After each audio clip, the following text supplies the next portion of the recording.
So there. I can't send that. Delete, delete, delete. Oh, hey. Welcome to Story Lab. This week, we're talking about forgiveness while we take a look at the story of someone who found a higher perspective.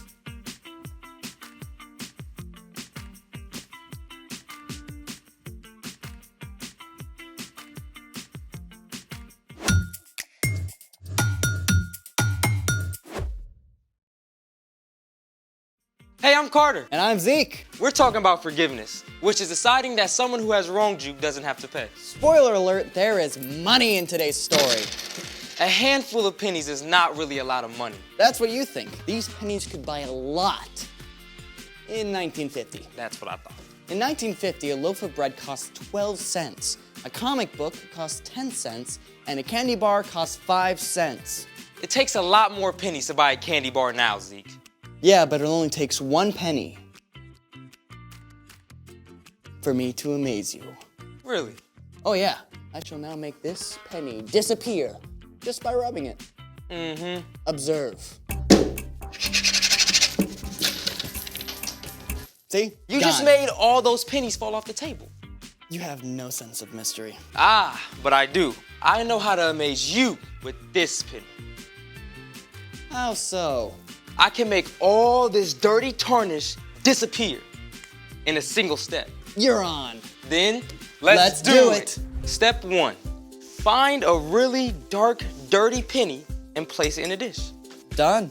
Step 2, take out your super secret cleaning agent. Hot sauce? Yep, any kind will do. Squeeze some hot sauce on the penny and then rub it around. What now? Wait 10 minutes.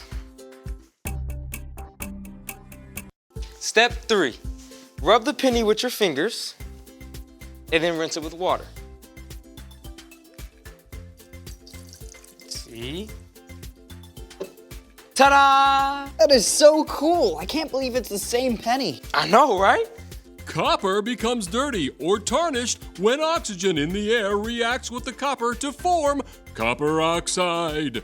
Hot sauce has vinegar, which contains acetic acid and salt, or sodium chloride. Both help to break the copper oxide free from the penny. Double whammy. The hot sauce wipes the dirt away like it was never there. You know, my mom has this giant copper tub that's extremely tarnished. You think the hot sauce would work on it? I mean, there is only one way to find out. Ready? Ready.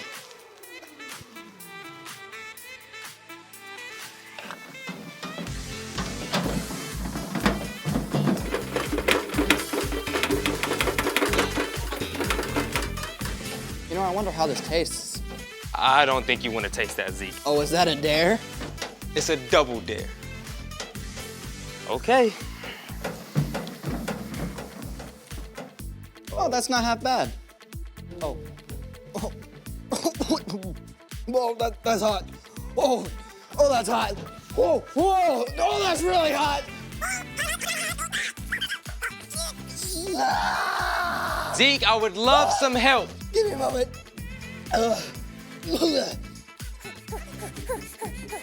Moment of truth. Moment of truth. It looks so different. It's completely changing it. Speaking of which, it's time for The story before the story. Today, we're in Luke, the 3rd book in the New Testament. But before Luke, in the very beginning, out of a deep, deep love, God made an amazing world. But when people turned away from God, the world was broken. God made a plan to draw people back into relationships. So at the right time, God made a teeny tiny baby to be born in the small town of Bethlehem, God's very own son, Jesus. When Jesus grew up, he began to travel from town to town, teaching and healing.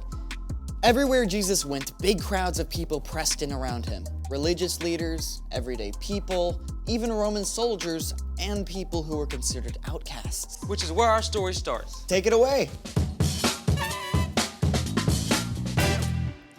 Hey everyone, I'm Brian. One day, Jesus and his followers passed through the city of Jericho on their way to Jerusalem. As usual, a huge crowd gathered. They pressed in from all sides along the road, hoping to see Jesus, to touch him, to be healed. But one man was stuck on the edge of the crowd, a tax collector named Zacchaeus. Now, we know 3 things about Zacchaeus. He had a really hard-to-spell name, he had a lot of money, and he was super short, which meant he was basically getting run over by this crowd. Now, okay, you've got to understand about tax collectors. Nobody liked them. And to be honest, it was for a good reason. Tax collectors were Jewish people who worked for the Roman government that was ruling over them. So it was like they were working for the enemy. And to make it worse, tax collectors got paid by demanding extra money for themselves. So Zacchaeus had gotten rich by taking money from his neighbors. In spite of all this, Zacchaeus really wanted a chance to see Jesus. Maybe he'd even heard that one of Jesus' own disciples, Matthew, had been a tax collector. Please, could I get through? But no one wanted to give way to the man who had taken their money. Finally, Zacchaeus looked ahead and saw a sycamore tree right at the edge of the road. That's it? Zacchaeus raced ahead to that tree and climbed right up to a sturdy branch that reached out over the road. Best seat in the house. The crowd drew closer and closer until Jesus was right below Zacchaeus. There's just something about him. At that very moment, Jesus looked up. Zacchaeus could feel his heart racing. He could tell that somehow Jesus knew everything about him, all the wrong things he had done, all the lies he had told, and the money he had stolen. Zacchaeus, come down at once. I must stay at your house today. What? Jesus could have been annoyed with Zacchaeus or called him out in front of everyone for the wrong things Zacchaeus had done. But instead, Jesus invited himself over to have dinner with Zacchaeus. Zacchaeus' heart filled with joy as he rushed ahead to prepare his home for Jesus. Jesus, come in! Lots of people had followed. They couldn't believe that Jesus would choose to hang out with somebody who had done so many wrong things. Jesus has gone to be the guest of that sinner. Zacchaeus was filled with gratitude. Jesus loved him and had chosen to forgive him. And Zacchaeus knew he couldn't keep on living his old life. Look, Lord, here and now I give half of what I own to those who are poor. And if I have cheated anybody out of anything, I will pay it back. I will pay back 4 times the amount I took. Today, salvation has come to your house. The Son of Man came to look for the lost and save them.